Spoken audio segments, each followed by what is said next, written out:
aujourd'hui nous allons réaliser un enrobage, mais pas n'importe quel enrobage. Un enrobage longue durée qui va permettre également de quasiment multiplier par 2 le diamètre de la bouillette. Donc d'envoyer une quantité non négligeable de liquide et de mix de farine sur le coup, pour essayer d'augmenter un petit peu l'attraction de nos bouillettes traditionnelles. Pour ce faire, nous avons besoin de bouillettes. Là, je vais utiliser des Pacific Tuna en 24 mm.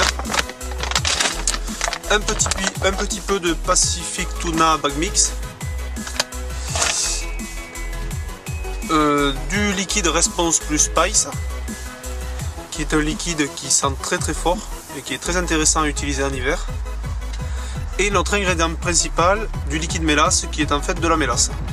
La mélasse va permettre de coller et d'agglomérer une quantité importante de farine autour de la bouillette. Allez, on attaque. Donc, nos 3 poignées de bouillette, juste pour faire la démonstration. Dans un premier temps, de la mélasse. Pour ce qui est des proportions, c'est 3/4 mélasse environ et 1/4 de Response Plus Spice. Vous pouvez utiliser le liquide que vous souhaitez. Le principal est de respecter ces proportions.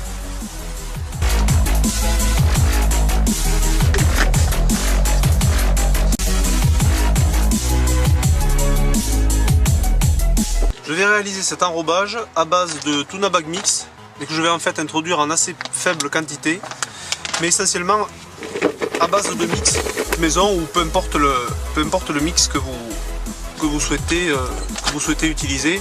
Ce qui est important, c'est que le mix doit être de granulométrie relativement fine, comme ça. Allez, on attaque. Une couche de mélasse,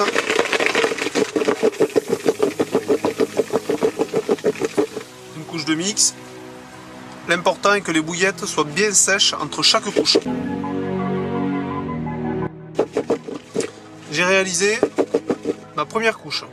Déjà, vous vous rendez compte que la quantité est quand même importante. Je dirais plus qu'avec un enrobage traditionnel. Mais c'est pas tout. On continue.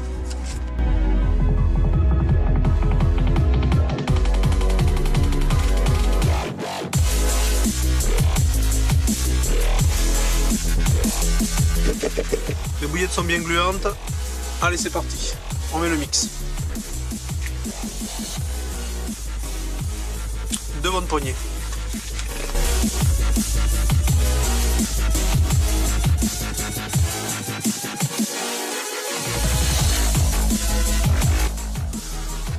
Ça commence à prendre forme. Là, on a déjà un enrobage qui, sans poisson blanc, tient plusieurs heures autour de la bouillette. Il va créer vraiment un véritable halo attractif autour de nos appâts. On continue, 3e couche.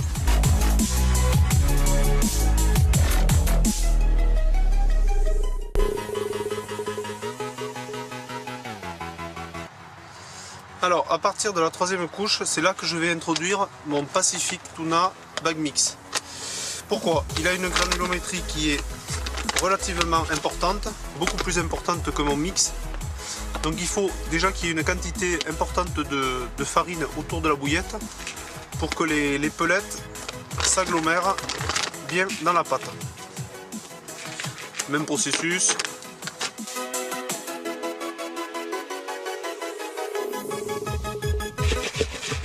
Vous voyez, mes pelettes vont s'agglomérer autour de la bouillette.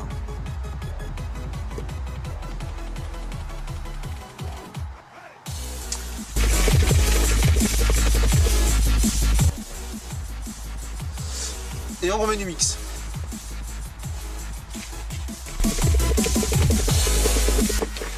On sèche bien nos bouillettes. Nos bouillettes doivent être complètement sèches. Allez, pour le fun, pour vous montrer jusqu'où ça peut aller, on va réaliser un 4e enrobage.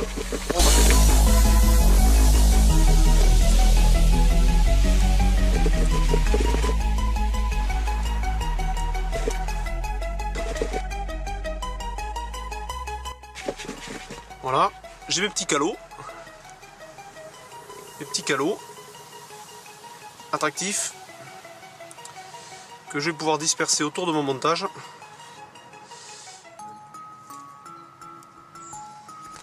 On arrive à avoir une croûte quand même soluble très importante. Voilà.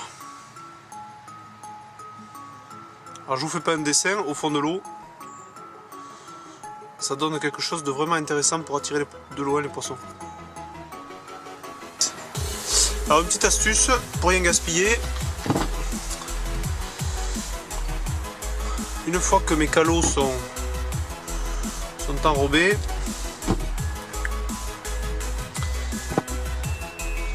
il reste au fond une quantité non négligeable de pâte. Il ne faut pas hésiter à rajouter un petit peu de mix encore une fois. Et ça va nous permettre de réaliser une pâte que je vais pouvoir éventuellement agglomérer autour de mon plomb, ou la mettre éventuellement dans un stick ou autre.